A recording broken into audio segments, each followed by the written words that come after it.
এজন্য বিশ্বনবী বললেন আল কবর রাউদাতুম মিন রিয়াদিল জান্নাহ আও হুফরাতুম মিন হুফারিন নার। কবর হলো কারো জন্য জান্নাতের বাগান, কারো জন্য জাহান্নামের গর্ত।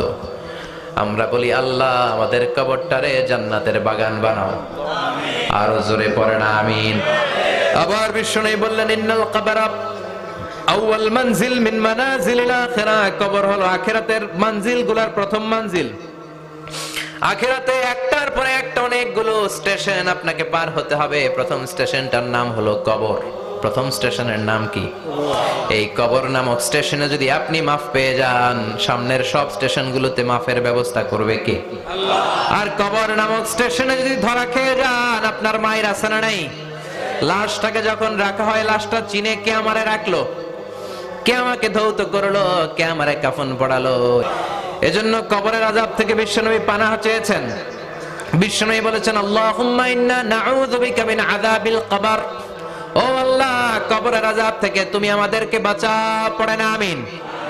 কবরে মুমিনদেরকে 4টা প্রশ্ন করা হবে, কাফিরদেরকে 3টা প্রশ্ন। চিৎকার করে বলেন মুমিনের প্রশ্ন কয়টা? আর জোরে বলেন। প্রথম প্রশ্ন মার রব্বুক, তোর রবের নাম কি? আমরা কি বলবো? আল্লাহ আমারে রব, এই রবি আমার সব, দমে দমে তনু মনে তারি অনুভব।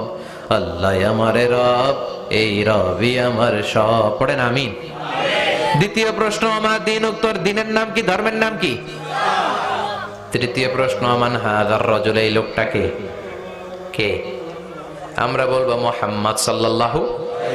3টা প্রশ্নের উত্তর যখন আপনি কবরে করে দিতে পারবেন, অতিরিক্ত একটা প্রশ্ন ওয়ামা ইলমুক, এই যে 3টা প্রশ্নের উত্তর পাল্লা, কেমন করে উত্তর জানলা? কোত্থেকে শিখেছো?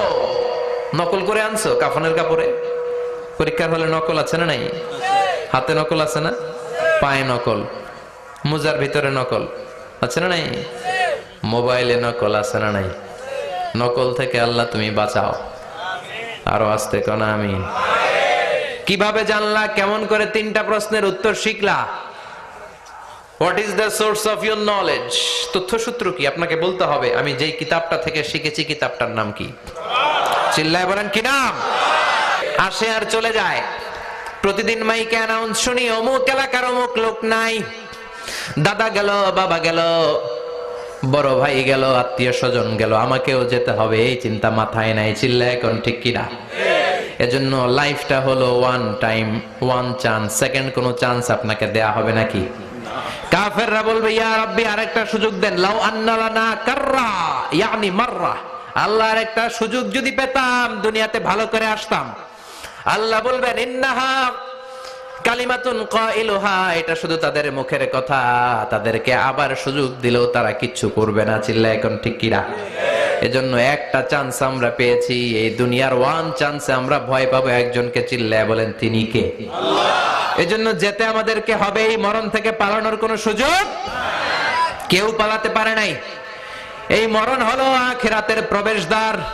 মরণ নামক পালকিতে চড়ে আমরা কবরের ভেতরে ঢুকি। মরণ হলো প্রথম পর্ব, কবর হলো দ্বিতীয় পর্ব। যেরকম ঠিক কিনা? এজন্য বিশ্বনবী বললেন আল কবর রাউদাতুম মিন রিয়াদিল জান্নাহ আও হুফরাতুম মিন হুফারিন নার। কবর হলো কারো জন্য জান্নাতের বাগান, কারো জন্য জাহান্নামের গর্ত। আমরা বলি আল্লাহ আমাদের কবরটারে জান্নাতের বাগান বানাও, আরো জোরে পড়েন আমিন। আবার বিশ্বনবী বললেন ইন্নাল কবরা আউয়াল মানজিল মিন মানাজিলিল আখিরাহ। কবর হলো আখিরাতের মঞ্জিলগুলোর প্রথম মঞ্জিল। আখিরাতে একটার পরে একটা অনেকগুলো স্টেশন আপনাকে পার হতে হবে। প্রথম স্টেশনটার নাম হলো কবর। প্রথম স্টেশনের নাম কি?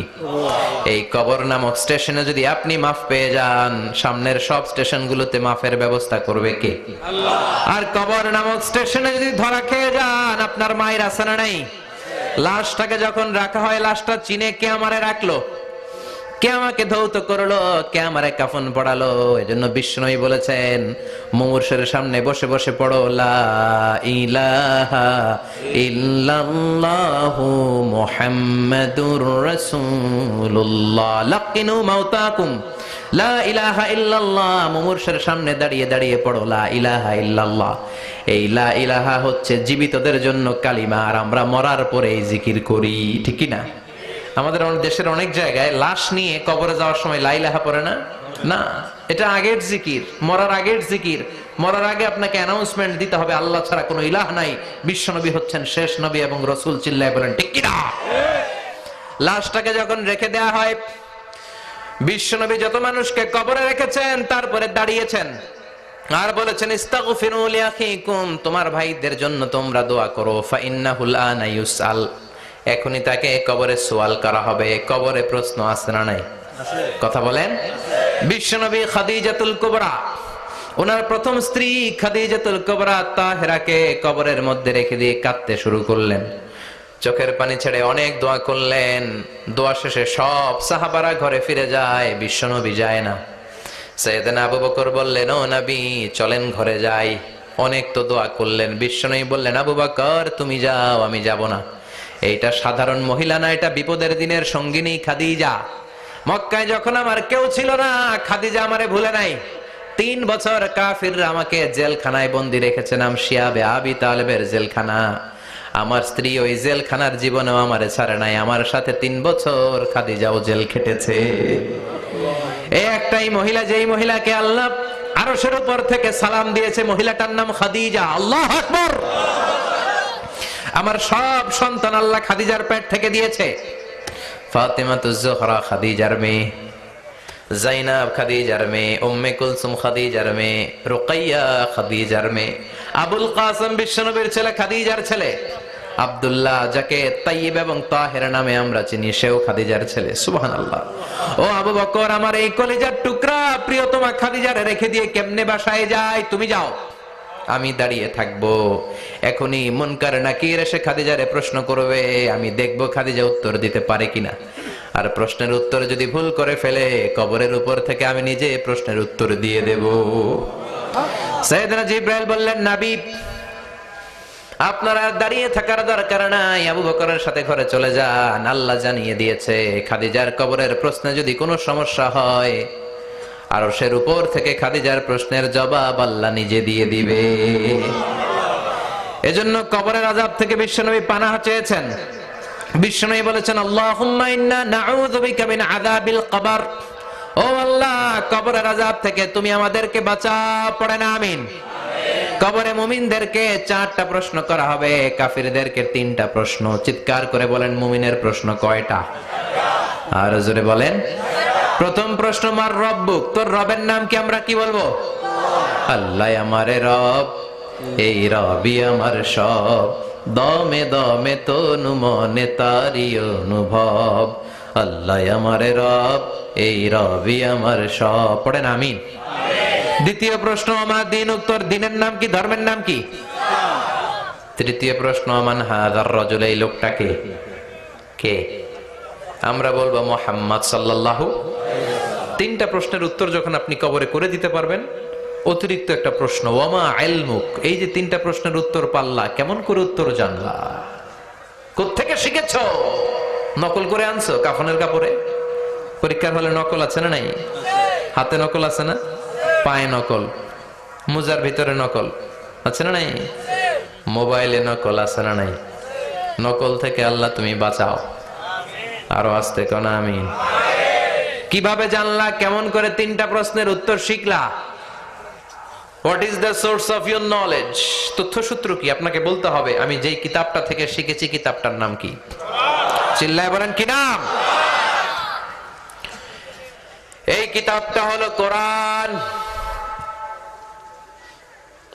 আপনাকে বলতে হবে, কোরআন থেকে আমি শিখেছি, বিশ্বনবীর হাদিস থেকে আমি শিখেছি। 4টা প্রশ্নের উত্তর যখন পারবেন, ফেরেশতারা বলবে, আহলান সাহালান, খুশ আমদেদ, কংগ্রাচুলেশন, বাহ বাহ, তুমি তো চমৎকার পেরেছো। ফায়ুফসাহু লাহু কবরুহু 70 যিরাআন, মুমিন বান্দার কবরটা 70 হাত লম্বা করে দেয়া হবে। ইফতাহু লাহু বাবুন ইলাল জান্নাত, জান্নাতের দিকে তার কবর থেকে একটা দরজা বানিয়ে দেয়া হবে। জান্নাতের সুঘ্রাণ ঠান্ডা বাতাস এসে তার কবরের ভিতরে ঢুকতে শুরু করবে। ইলবাসু লিবাস মিন আহলিল জান্নাত, জান্নাতীদের পোশাক তার গায়ের মধ্যে পরিয়ে দেয়া হবে। আল্লাহু আকবার। আর বলা হবে, নাম কানাউমিল আরুস, বাসর রাতে বর যেমনি কনেকে নিয়ে ঘুমিয়ে যায়, তুমিও একটা ঘুম দাও। আলহামদুলিল্লাহ পড়ে। মুমিন বান্দা আনন্দের একটা ঘুম দিবে। ইসরাফিলের সিংগার আওয়াজ ছাড়া পৃথিবীর কোনো কিছুই তার এই ঘুম ভাঙতে পারবে না। আল্লাহ আমরাও যেন সেদিন কবর একটা মজার ঘুম দিতে পারি, তুমি তৌফিক দাও।